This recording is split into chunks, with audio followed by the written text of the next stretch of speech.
Você que nos segue pelos canais do YouTube, Oswaldo Lobo BBR, e também pela Rádio Gospel FM, Bom Retiro, uma igreja que existe para abençoar a sua vida. E hoje eu vou falar sobre oração, porque essa é uma pergunta, como eu devo orar? É uma pergunta que ela vem sendo trazida já há muito tempo.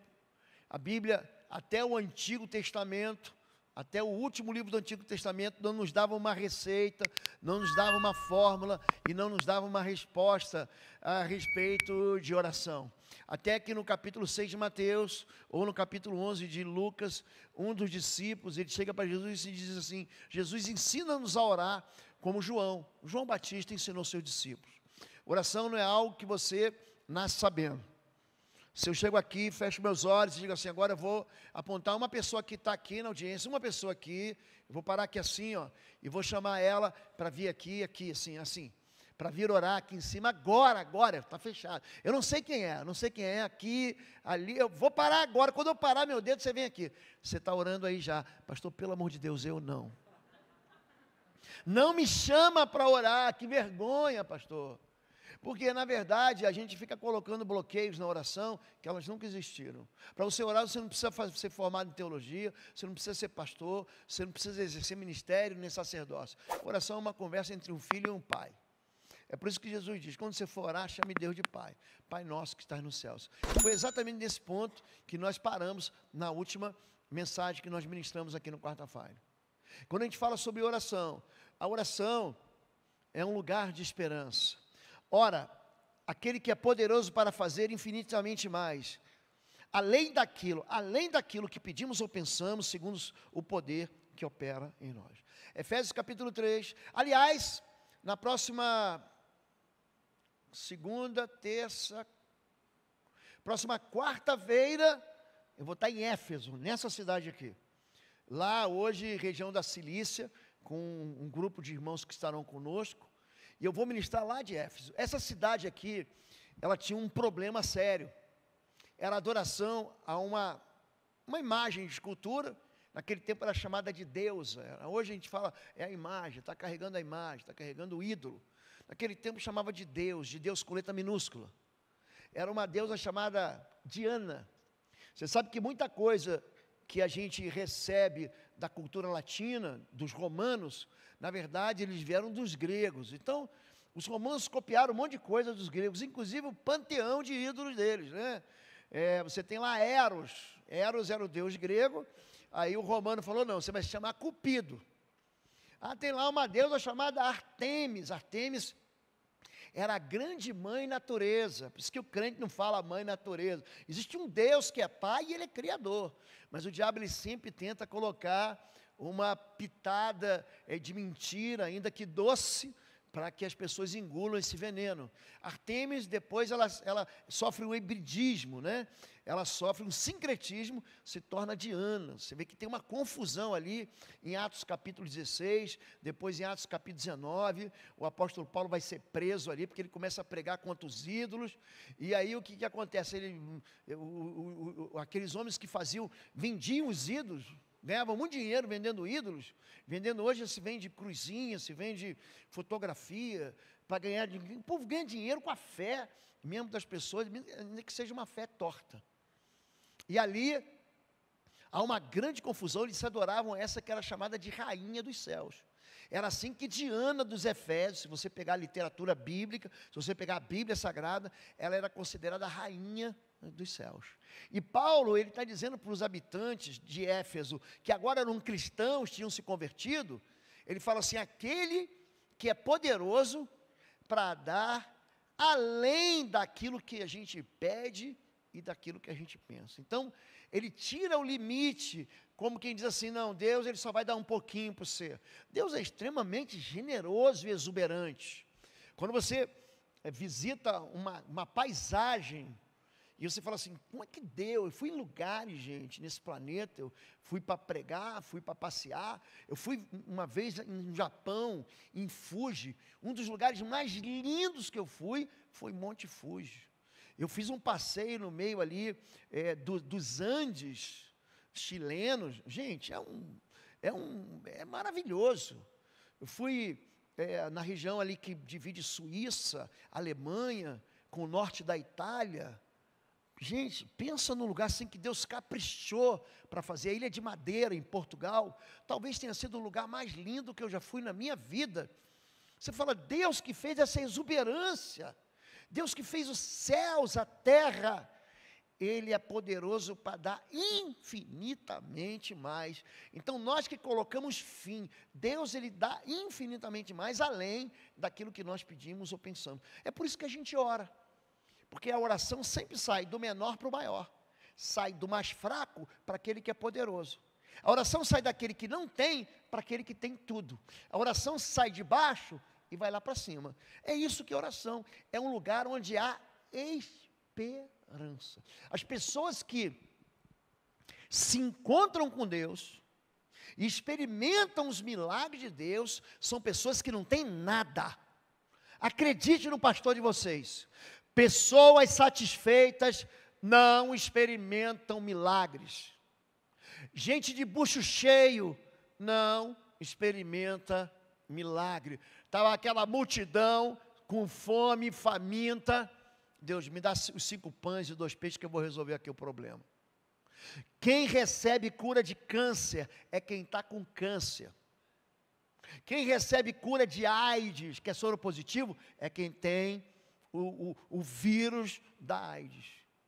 O milagre, ele só vai acontecer quando as nossas forças foram exauridas. Sabe quando você fala assim, acabou, é um ponto final na minha vida, ali é que Deus entra. É ali que, quando Agar, escrava de Sara, sai perambulando pelo deserto, isso é Gênesis 21, ia morrer de sede. E aí ela larga o filho dela, Ismael, debaixo de um arbusto. Ela se distancia, a Bíblia chama uma distância de um tiro de flecha. Mais ou menos uns 200 metros ela se distancia. E ela fala assim, eu não quero nem ouvir o choro do bebê morrendo.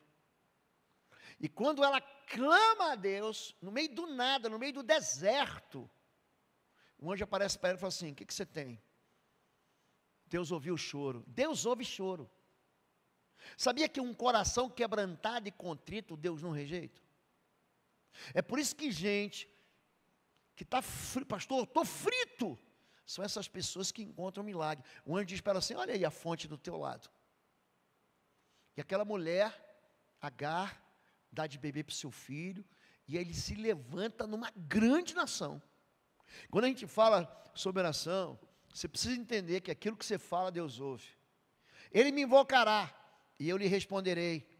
Estarei com ele na angústia. Esse é o penúltimo versículo do Salmo 91, o Salmo que todo mundo conhece, aquele que habita nos esconderijos do Altíssimo, a sombra do Onipotente descansará, direito do Senhor é meu Deus, é o meu Senhor, minha fortaleza, meu escudo, meu broquel, não temerei o terror da noite, nem a seta que voa de dia, nem a praga que é da sorrateira à noite, nem a mortandade que assola ao meio-dia, 1000 cairão do meu lado, 10.000 à minha direita, mas o mal não chegará a mim, somente com meus olhos eu vou contemplar a recompensa dos ímpios, debaixo das suas asas eu estou protegido. Todo mundo conhece esse salmo aqui, mas o Salmo 91 termina, sabe como? Ele vai me invocar. Invocar é chamar Deus para dentro. Tome cuidado com aquilo que você invoca. Invocar, quando a Bíblia diz, aquele que invocar o nome do Senhor, será salvo. Em Gênesis capítulo 25, verso 32, a Bíblia diz assim, ó, não ouça nos seus lábios nomes que não são do Senhor. Cuidado com aquilo que você chama, para te ajudar, para te socorrer. Porque quando você ora, você está falando com Deus que te responde, porque Ele te ouve, Ele me invocará, e eu responderei. Deus não vai ficar parado não, Deus não é ídolo não. Você fala com Deus, Deus ouve. Você clama a Deus, é que a nossa geração é uma geração muito veloz. Aliás, a geração que eu estou vivendo, a geração que eu era garoto, era a geração ainda que a gente ouvia fita cassete. E você não sabe o que é isso. Então você botava a fita no teu gravador, e aí a rádio ficava tocando a música, aí você queria gravar aquela música. Aí quando ele tocava, daqui a pouco é a música tal. Aí você apertava lá o play e o rec ao mesmo tempo, você conseguia gravar na fita, e quando você tinha que terminar, antes da propaganda, aí você cortava, Quem lembra disso? Alguém lembra disso, gente? Pronto, eu sou dessa geração. Aí depois veio a geração do videocassete, depois veio a geração... Você lembra quando embolava essas fitas, você pegava uma caneta Bic assim? Você sabe o que eu estou falando, filha? Não faz ideia. Para voltar a música, E aí, veio a geração depois do CD, do DVD, do MP. Lembra do tempo que a gente era pobre, todo mundo tinha MP3? Quem ama do MP3? Acabou o MP3, hoje tudo é Spotify, você vai lá, é streaming, você não precisa mais nada disso. Isso chama-se velocidade. A nossa geração é muito veloz. Tem gente que não quer nem... Pastor, é o seguinte, eu faço live todo dia, daqui a pouco eu vou terminar aqui, eu vou para casa, eu vou fazer uma live. Estou fazendo live todo dia, ensinando o povo a oração de guerra pela família. Eu começo a falar, aí a gente diz, pastor, para de enrolar, e começa a oração. Eu falei, gente, acabei de entregar aqui. Quer dizer, o povo está com pressa de tudo, está com pressa para resolver os problemas. A oração, ela tem um momento certo, o tempo certo para ser resolvida. Você ora, eu gosto quando Moisés está orando, Moisés está orando, o povo de Israel está orando. No capítulo 2 do livro do Êxodo, aí Deus separa Moisés, diz assim, o povo gemia debaixo da mão do faraó, mas Deus ouviu o seu clamor. Gente, quando fala isso aí, Moisés ainda era garoto, estava sendo cuidado lá pela filha do faraó. Ele ainda vai ficar 40 anos lá, vai fazer uma bobagem, vai fugir para Midian, vai ficar mais 40 anos lá. Depois de 80 anos é que Deus responde a oração. Então a gente tem uma ideia de que, porque não foi rápido, Deus não está aí. Porque não aconteceu agora. Eu orei, pastor, fiz uma campanha das 7 semanas, das 7 cabeçadas na cruz, das 7 jornadas de joelho, e não deu certo, eu vou desistir, vou desviar. Gente, esperei com paciência no Senhor. Ele se inclinou para mim e ouviu minha oração. A oração, gente, Deus responde, e Ele convida você para clamar, Jeremias 29, de 12 a 14. Então vocês clamarão a mim, virão orar a mim. Eles já estavam orando há 70 anos. Legal, gente? Eles já estavam no cativeiro há Jeremias 29. Todo mundo conhece essa passagem aqui. Eu bem sei que plano sem respeito de vós, plano de paz e não de mal, para dar um fim, um destino, para dar uma segurança para você. E aí ele fala assim, então vocês clamarão a mim, virão orar a mim, e eu os ouvirei. Vocês me procurarão, e me acharão quando me procurarem de todo o coração. Eu me deixarei ser achado, encontrado por vocês, declara o Senhor, e eu estarei de volta do cativeiro. Eles ainda iam esperar mais alguns anos. Mas Deus, Ele ouve clamor. Deus ouve grito. Deus ouve cheiro. Eu gosto muito quando Ana chora. Ana é uma mulher desprezada, porque naquele tempo, hoje se você é mulher, não quiser ter filho, você é casado com uma mulher, hoje não tem problema nenhum. Naquele tempo, não ter filhos era sinônimo de maldição. Sabia disso? Era. Então, quando uma família, até hoje, eu estive na Jordânia há alguns anos, e eu estava conversando com o nosso guia, um homem muito querido, um jordaniano, casado com uma brasileira. Ele conta que quem escolhe a esposa, não é ele, quem escolhe a esposa é a mãe.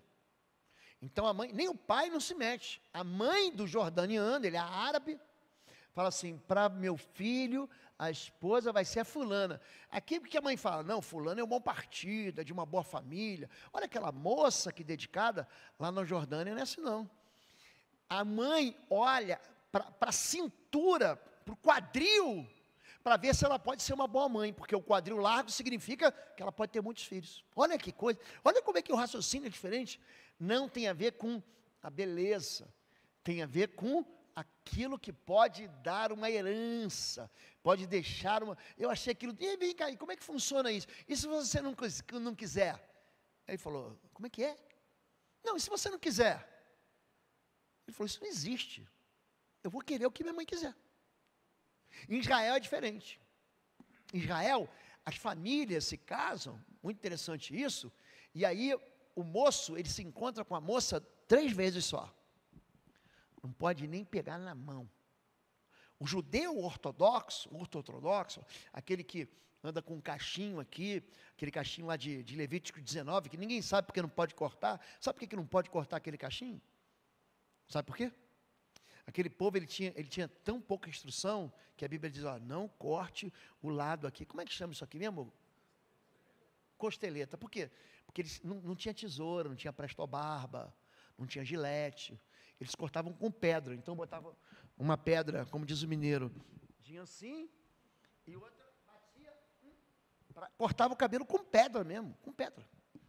E era para ele não se matar, porque ele podia pegar a pedra e enfiar aqui essa parte do crânio, né?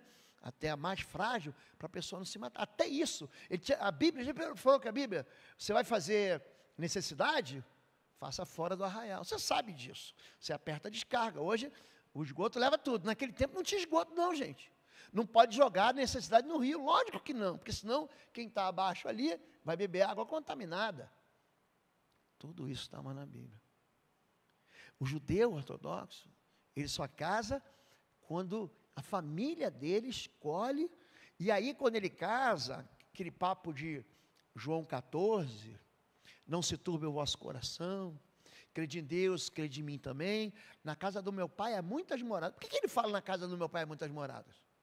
Porque quando você casa, o noivo, na noite do casamento, ele vai com o pai dele e com os amigos dele. Gente, é uma festa maravilhosa. Eu peguei essa festa em Tiberíades, num hotel uma vez. Aqueles homens, todos, os amigos do noivo, vão na casa da noiva, eles pegam a noiva e levam para uma grande festa, para as bodas. Então, sai aquele povo, é bem bonito, sai aquele povo todo à noite, com lanterna na mão. Lembra das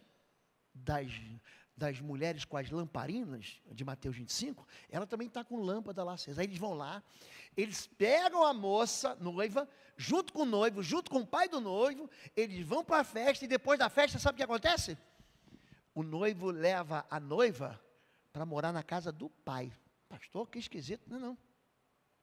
Aí as casas lá, tem 1, 2, 3, 4 andares. Então, se você é mulher e fosse casar-se com um judeu, você ia morar na casa do pai do judeu. No primeiro andar, no segundo andar, no terceiro andar ou no quarto andar. Essa história é a história da gente. Jesus diz assim, eu vou, mas eu volto, eu vou preparar um lugar. Na casa do meu pai há muitas moradas. Então, o que o judeu está falando? O que Jesus está falando? Você, homem ou mulher, é chamado da Bíblia de noiva do Cordeiro. Viu você, esse homenzão aí, um benzarrão que está aí? Você é a noiva do Cordeiro. Jesus um dia ele vai voltar, ele diz assim, e voltará com seus anjos. Ele vai buscar a noiva, ele vai buscar a igreja, vai levar para a boda do Cordeiro, e depois a gente mora no céu para sempre. Essa passagem conta a realidade que eles não sabem. Portanto, clama a mim, eu estou te ouvindo. Clame a mim. Existe oração, tem oração que é de guerra. Romanos 15:30, rogo-vos, porém, irmãos, a versão que está na minha cabeça, que combatais comigo em vossas orações por mim a Deus. Isso aí. Por nosso Senhor Jesus Cristo, pelo amor do Espírito, que combatai. A oração, gente, ela cansa. Sabia que guerra cansa? Tem aqui irmão que foi militar. Não cansa ou não cansa? Você pode ser o suprassumo do Rambo. Você não fica para sempre na guerra. Você vai, serve lá um tempo, aí o teu comandante fala assim, você tem folga aqui. O povo, os soldados que estavam no Vietnã, americanos, eles iam para o Vietnã, eles ficavam um tempo ali naquela floresta úmida do Vietnã, lutando, né, entrando na trilha Ho Chi Minh. Aí tinha uma hora, agora você serviu, você está 1 ano servindo aqui, agora você tem folga. Aí eles iam para Saigon, que era um local, uma cidade, que seria a capital militar, onde estava. Então você não aguenta ficar o tempo inteiro, não.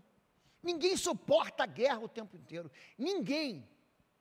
Agora, existe um período que você vai lutar. Moisés, ele sobe para o monte, está tendo uma guerra lá embaixo. Aí está Josué lutando contra os inimigos. Os inimigos eram os amalequitas. O pau está comendo lá embaixo, o couro comendo. Ele está com a mão levantada. Oração de guerra. Chega uma hora que a mão dele fica pesada. A mão dele começa a riar. E aí quando começa a arriar, quando ele para de orar, o que acontece? Os amalequitas começam a vencer e empurrar os israelitas embora. Aí vem vem Arão, cada um segura um braço, bota uma cadeira para ele sentar. Não há problema nenhum em você orar sentado, ou de joelhos, ou no banheiro, ou no carro. Não existe uma regra prática para a oração. Não existe uma regra explícita na Bíblia. Jesus orou pendurado na cruz. Eli, Eli, lama sabactani, Deus meu, por que me abandonaste? Em tuas mãos eu entrego o meu espírito. Jesus, ele orou de joelhos no Getsêmani. Elias, ele ora meio que agachado lá no Monte Carmelo. Não existe posição para você orar. Pedro e Paulo, eles oram presos, Pedro no capítulo 14, Paulo no capítulo 16 do livro de Atos, acorrentados, sem se deitados, sem pé, enfim, ele estava lá na masmorra. Aqui, ele está dizendo que existe uma oração, que ela funciona como uma arma de combate.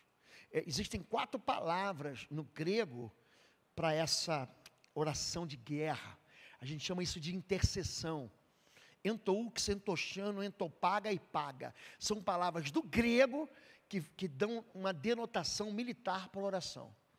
Elas são revestidas de um caráter de guerra. É por isso que ele fala, combata comigo em oração. Não vai fraquejar. Não abandone a trincheira.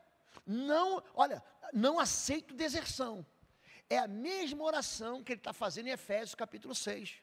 Ele fala, tome, portanto, toda a armadura de Deus. Para quê? Para você poder resistir contra as astutas ciladas do diabo. Capacete da salvação, as botas da prontidão do evangelho da paz, o escudo da fé, você vai apagar os dardos inflamados do maligno, você se embrulha no cinturão da verdade, coloca o peitoral da justiça e pega a espada do Espírito. Aí você fala, acabou? Não, acabou não. Orando, vírgula, orando, aí entra a guerra. Porque eu pego a armadura para quê? Para ficar parado? Para que eu uso armadura? É para lutar, gente.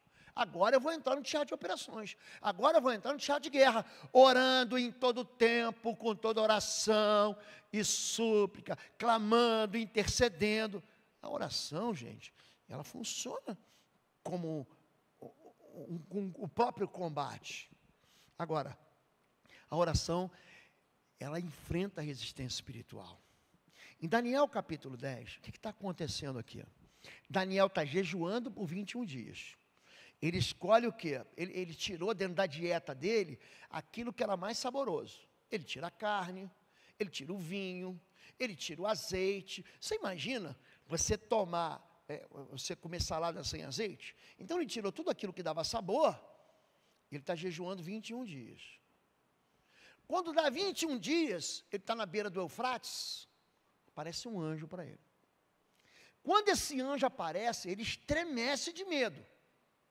Aí o anjo fala assim, você é um homem muito amado do Senhor.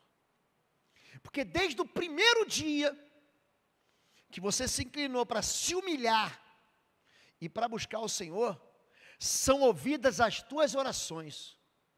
E eu vim por causa das tuas orações. Olha como é que a oração chega no céu. Então me disse, não temas, Daniel, porque desde o primeiro dia em que aplicaste o teu coração a compreender e a humilhar-te, primeiro dia, ele estava orando há 21 dias, presta atenção o que o anjo diz, desde o primeiro dia, são ouvidas as tuas palavras, e eu vim por causa das tuas palavras, mas o príncipe do reino da Pérsia me resistiu 21 dias, aí Deus manda um outro anjo, Miguel, esse Miguel aqui, ele, como diz o carioca, ele passa o cerol. Quando Miguel aparece na Bíblia, gente, Miguel não é moleza não, gente.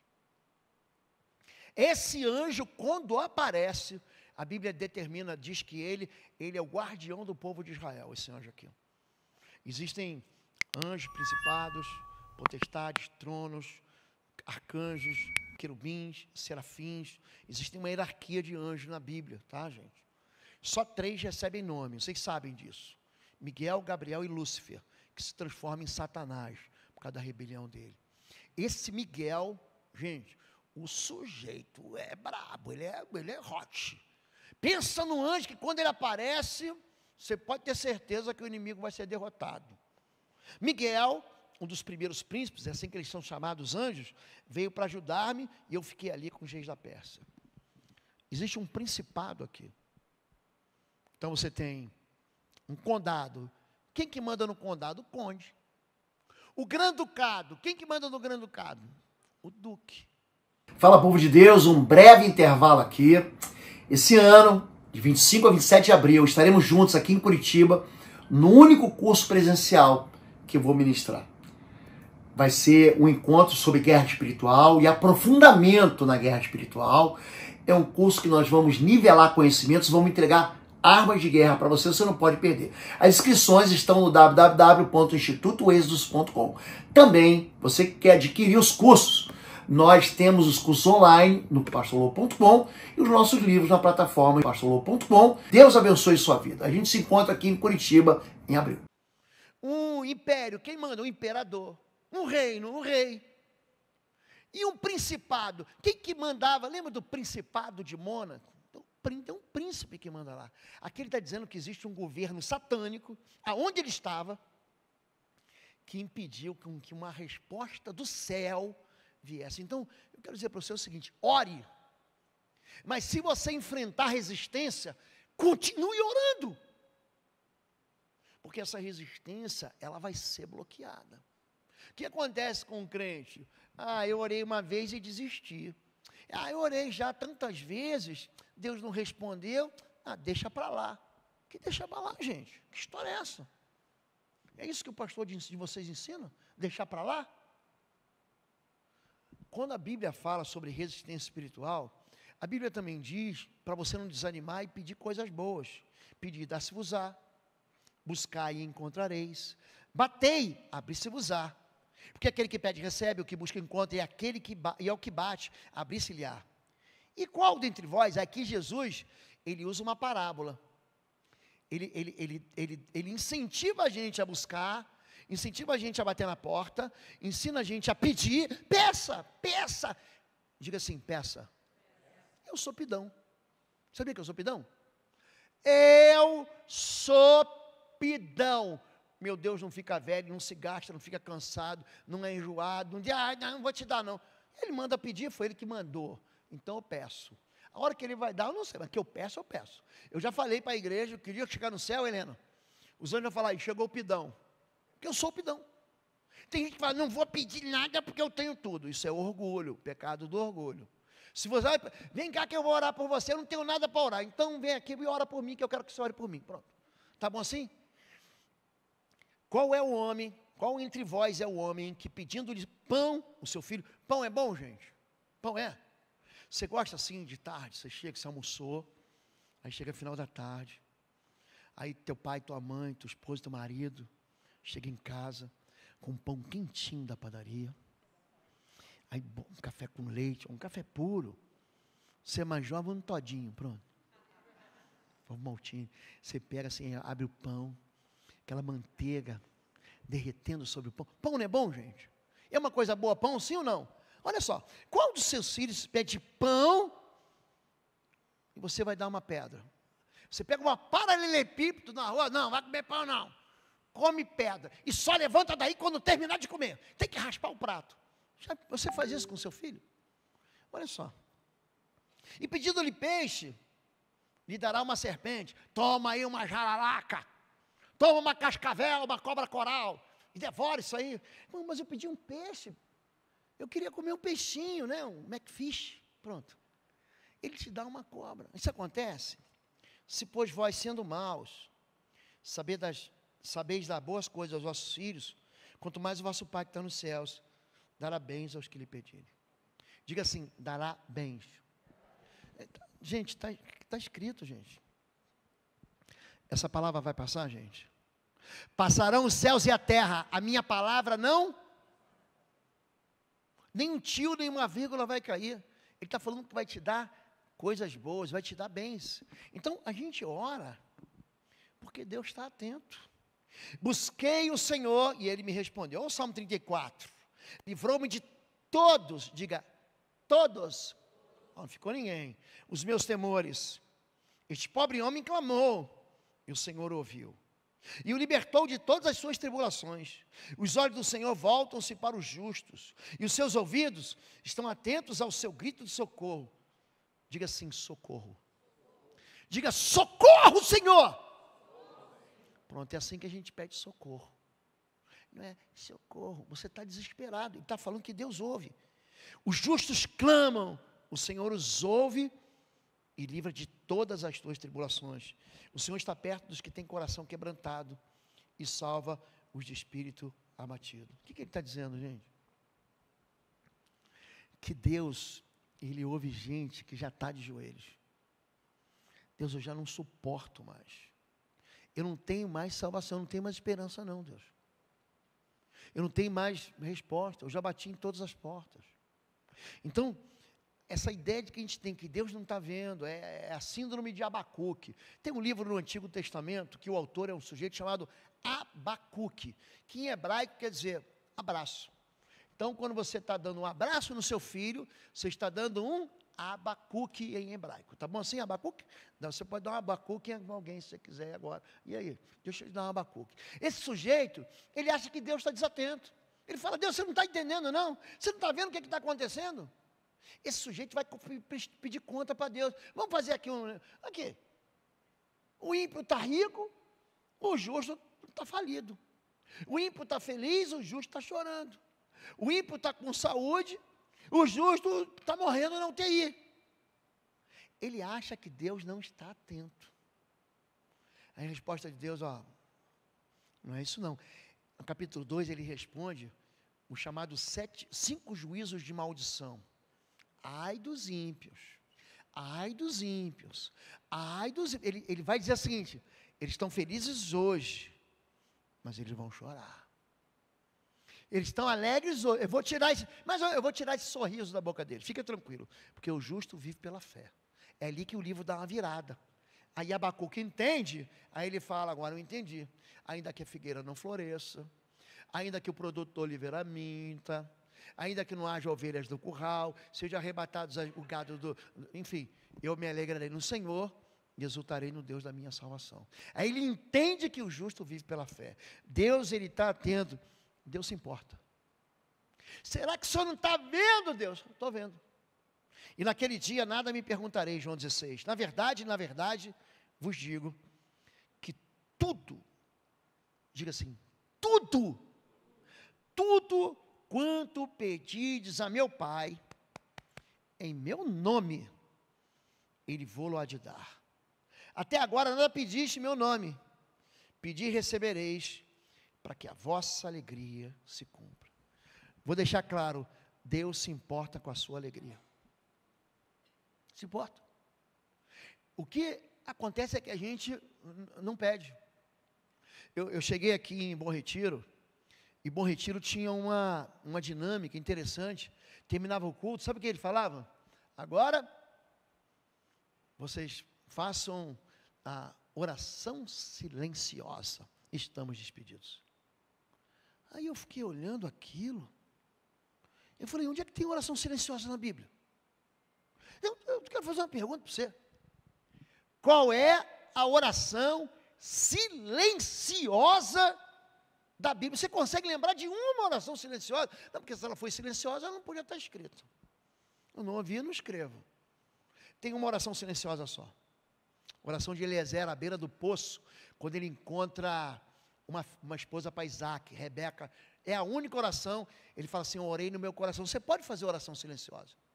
Só que todas as orações, até a de Ana, que você está pedindo, não, pastor, a oração de Ana foi silenciosa. Não foi silenciosa, não. Tanto que Eli, o sacerdote, ouve e fala assim, você está bêbada.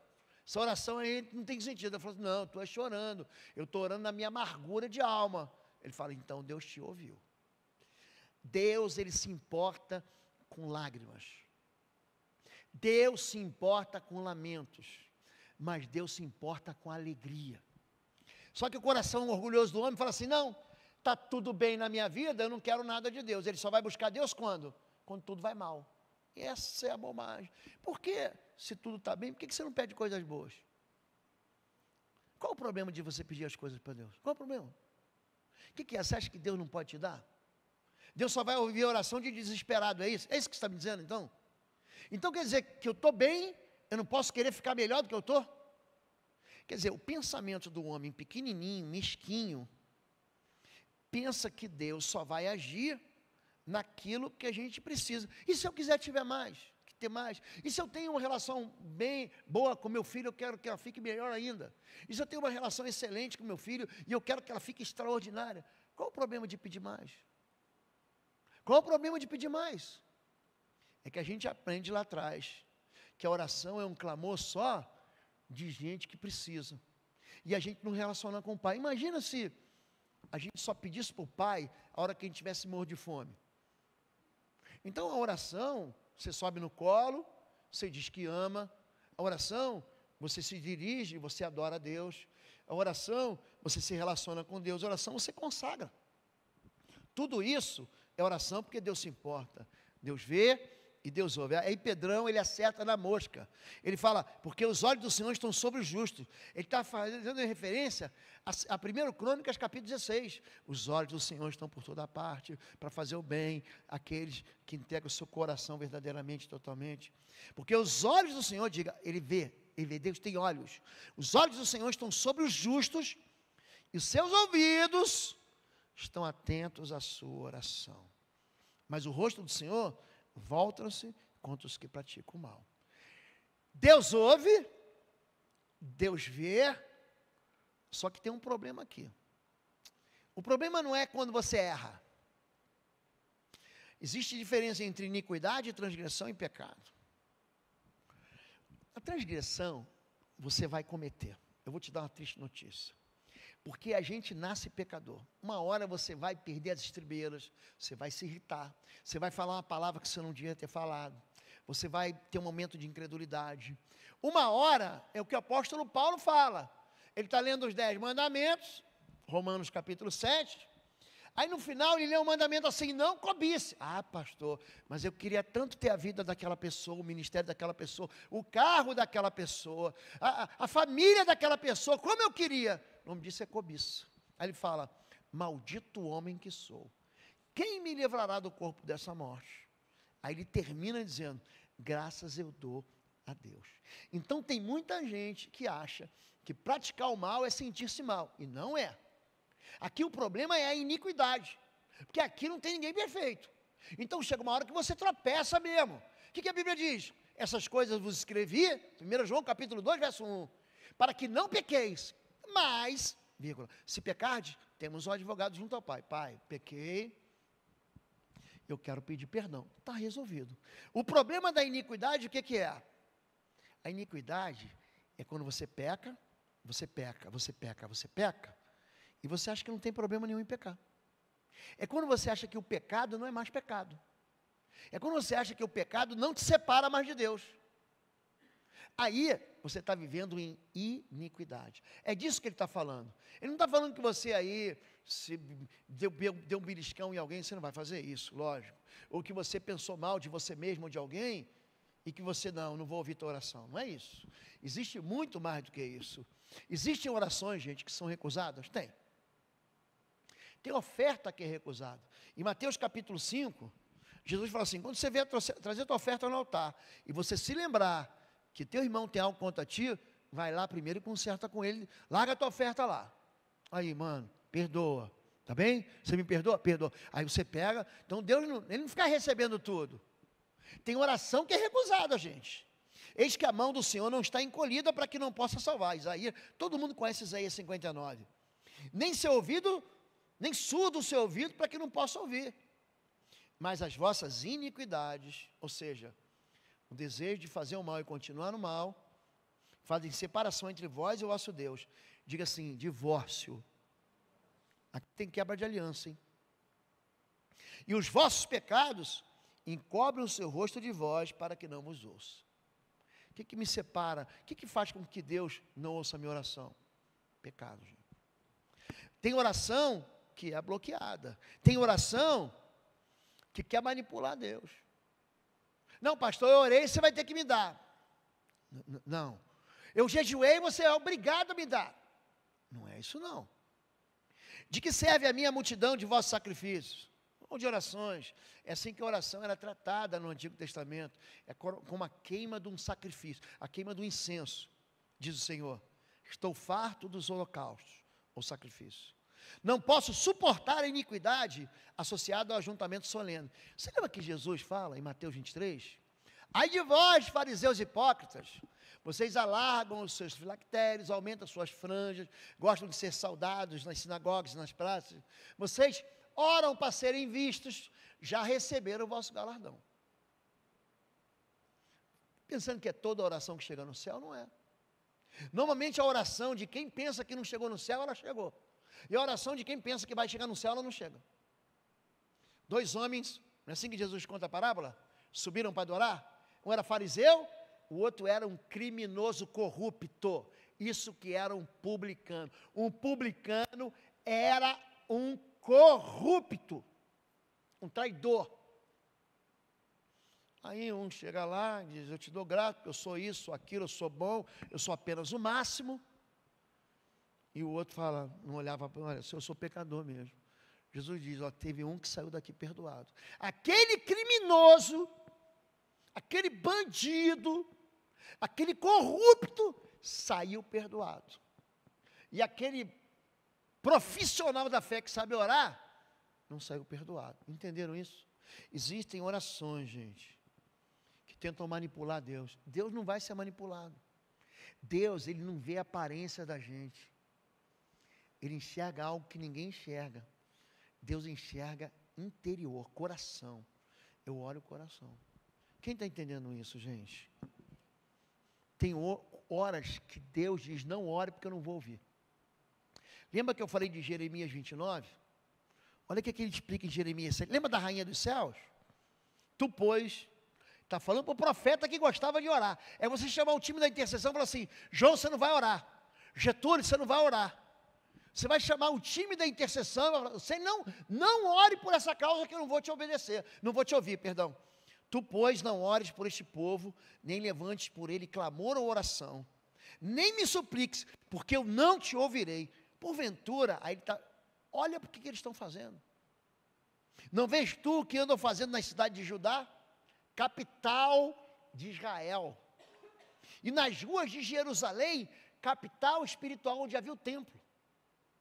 Os filhos apanham a lenha, olha o sacrifício. Os pais acendem o fogo, as mulheres preparam a massa para fazerem ofertas, bolos, a rainha dos céus. Eles estavam pegando, vou ser mais claro para você, estavam pegando uma galinha preta, estavam pegando um manjar, estavam pegando cachaça, estavam acendendo vela e levando para a encruzilhada. Vocês estão entendendo isso agora? Estão entendendo o que acontecia lá? Não ore. E não é porque o povo nasceu numa visão ocultista, não. O povo conhecia o Senhor e se desviou propositadamente. Porque tem gente na nossa nação que faz isso achando que está fazendo bem, porque nasceu dentro dessa realidade espiritual e acha que está fazendo bem. Esse povo não. Esse povo sai do meio do povo de Deus para fazer esse tipo de coisa aqui. Aí Deus falou assim, esse povo não adianta. Gente, aprenda uma coisa, tem pecado que não tem perdão não, tá bom? A blasfêmia contra o Espírito Santo não tem perdão. Então Deus é longânime, compassivo, ama perdoar. Mas tem gente que insiste em viver na iniquidade. E para a gente encerrar, o que impede a oração? Número 1, egoísmo. A oração egoísta, pedis e não recebeis, porque pedis mal. A oração da vida sem conserto. O que desvia os seus ouvidos de ouvir a lei, até essa oração é abominável. Tem gente que não ora, sabe por quê? Porque sabe que está em pecado, não quer consertar o pecado, não quer se arrepender, aí pede, você ora por mim? Não é que ele não sabe orar, ele sabe que ele está errado e não quer se arrepender. É por isso que João Batista fala assim, arrependa-se antes de ser batizado. Número 3, aqui, oração impedida do marido. Marido, quem é marido aqui? Você é marido? Vós igualmente vivei a vida comum do lar, com discernimento e tendo consideração para com a vossa mulher, como parte mais frágil. A mulher, ela não tem menos valor, ela é mais frágil. O teu celular aí, que custou 3, 4 mil reais, até mais, ele é frágil, joga no chão que ele quebra, não quer dizer que ele não tem valor. Ó, marido, cuide da sua mulher, deixa de ser cavalo, deixa de ser estúpido, deixa de ser ranzinza, deixa de ser crítico, deixa de ser linguarudo, deixa de ser rabugento. Tratai-a com dignidade, porque sois juntamente herdeiros da mesma graça da vida, para que não se interrompam as vossas orações. Então tem marido que fala assim, por que meu negócio não vai para frente? Por que minha vida não vai para frente? Eu falei, vem cá, como é que você está tratando a moça? Conta aqui, vem cá minha irmã, como é que seu marido está te tratando? Com doçura? Com amor? Ele é meigo? Está aqui a resposta. Vocês estão entendendo isso, gente? Gente, está pensando que dá para brincar com Deus? Ele socorre o fraco, gente. Você que está me ouvindo aqui, que está tratando sua mulher má, de maneira má, você que está sendo mal com ela, Deus está reagindo a você. Se conserte, peça perdão para ela. Talvez ela esteja no teu lado agora aí. Sua esposa está do teu lado? Olha para ela e fala assim, você me perdoa? Fala aí. Pronto, aproveita agora, porque eu vou orar por você. Número 3, que impede oração é a incredulidade. Peça com fé, em nada duvidando. E por último, a falta de perdão. Vamos ficar em pé em nome de Jesus. Estou rigorosamente dando a hora. Gente, a oração é uma... Sabe quando você funde, quando você derrete dois metais, eles se tornam um só? A oração faz isso. A oração te liga no céu. A oração atrai o poder de Deus para a sua vida. Pedir e dá-se-vos-á. Busque, você vai encontrar. Bata, a porta vai se abrir. Vai se abrir. Isso não é promessa de um pastor, não é promessa de uma igreja. Isso é promessa do Senhor. Se você tiver que perdoar alguém, perdoa de uma vez. Perdoa de uma vez. Entrega essa nota promissória na mão de Deus, cuida dele. Se você tem pecado, conserta o pecado. Se você está vivendo na incredulidade, pastor, eu não oro porque eu não consigo crer. Então, junta a fé nesse teu coração aí. Acumula fé. Você tem que entender que Deus ouve, Deus se importa. Deus se importa com choro. Deus ouve clamor, Deus ouve pedido de socorro. Deus ouve até quando você está com alegria. Vou repetir, Deus não é mesquinho. Deus é generoso. Ele tem muito mais para dar para você. Não vou nem chamar você aqui à frente. Fica no seu lugar, feche os seus olhos aí. Você quer algo impossível, não quer? Quer ou não quer? Bota a mão no teu coração agora. Assim. Você vai dizer o impossível. Diga o impossível. O que é possível você faz. O que é possível você compra. O que é possível você resolve. O que é possível você dá conta. É aquilo que é impossível. Eu quero pedir para você ser específico. Diga para Deus especificamente. Não vai pedir para Deus abençoar pecado, porque Ele não vai abençoar pecado. Ah, Deus, traz ele de volta para mim. Se esse homem é casado, Deus não vai trazer. Ah, Deus, me ajuda a enrolar alguém. Deus não gosta de tramóia. Deus não gosta de trapaça. Peça para Deus aquilo que você não tem. Peça para Deus fazer de novo. Peça para Deus para Ele curar você ou curar alguém. Ele vai ouvir. Pai querido, em nome do Teu Filho Jesus, Tua palavra nos desafia, nos anima. Tua palavra nos envolve, Senhor, essa noite. E aqui o Teu povo se reúne, porque entende que o Senhor é a nossa única esperança. O Senhor, Pai, é aquele que ouve gritos, que recolhe lágrimas, que escuta o choro, que ouve o clamor. Senhor Deus, nós Te buscamos, porque Tua palavra diz: clama a mim e responder-te-ei coisas grandes e ocultas que não sabes. Tira de nós, Senhor Deus, tira da nossa vida toda incredulidade. Nós decidimos perdoar aquele que nos agrediram. Nós purificamos o nosso coração de todas as dívidas que temos com as pessoas emocionais, dívidas de palavras duras que entregamos ou que recebemos. Nós expulsamos da nossa vida a incredulidade, expulsamos, Senhor Deus, a incredulidade. Nós pedimos essa noite, Pai, ouve o nosso clamor em nome de Jesus. Nós te buscamos como única porta que pode se abrir para a gente, e a porta que o Senhor abre, ninguém pode fechar. Senhor Deus, ouve os teus filhos, a cabeça, a mente dos teus filhos, aqui é um universo, Deus, e eu te peço em nome de Jesus, que esse impossível, eles estão com as mãos no coração, dizendo, tem um impossível aqui, Deus, move o teu poder. Eu te peço em nome de Jesus, para que eles entendam que é um Deus em Israel. Eu oro assim em nome de Jesus. Amém, amém, amém. Você pode dizer amém comigo? Você concorda com essa oração? Então fica ligado no céu. Amém?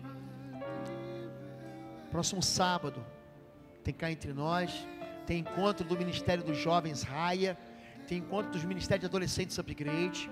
Domingo de manhã culto às 10 e 19 horas. E você já sabe, dia 14 de abril nós vamos multiplicar os cultos de domingo. Você que não é membro em Bom Retiro, quem não é membro aqui? Você não é membro? Pronto, Pastor Paulo, levanta a tua mão aí, está na porta ali. Você não vai poder passar pela porta sem ver esse homem. A gente chama ele de Apóstolo Paulinho, que ele também é missionário. Você quer ser integrado à igreja? Nós vamos fazer batismos no próximo mês. Então a hora é agora. Pastor, quero ser batizado, preciso passar pelas águas, quero ficar debaixo da cobertura espiritual dessa igreja, amém?